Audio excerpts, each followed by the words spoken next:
Yeah, so in my masjid, the imams, they give wrong information sometimes, like it's very bad, wrong information, innovation. And both of these imams, their knowledge is not really correct. So it's not even that bad, but it's actually, the informations they give are like full-on innovations. In this case, is it permissible for me to donate to the masjid? If the masjid is propagating false information, spreading innovation, and the evil from this masjid is far greater than the good, the answer is no. You should not donate to this masjid. Rather, you should endorse and support a masjid that follows the sunnah. Assalamu alaikum, Sheikh. Alaikum assalam wa rahmatullah. Sheikh, for example, I'm living in a different country and I want to get married, and my Wali has given me his consent or permission. But the only problem is that he unfortunately cannot attend the Nikah in person because traveling is too expensive for us and we cannot afford it. So in this case, Sheikh, is it still okay to go ahead with the wedding without him there as long as I have his consent? Where is your Wali?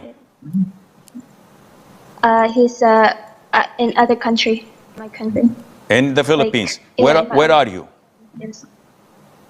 Sheikh, it's not my question. It's just in this case, the Wali of the woman has to delegate the guardianship to a particular individual who's present. So, for example, if he's in the Philippines and you are in Qatar, and you want to marry someone in Qatar, so your guardian, your father, has to delegate and give the power of attorney to, let's say, an imam or a judge or a cousin or a sheikh, anyone, that he says, okay, Mr.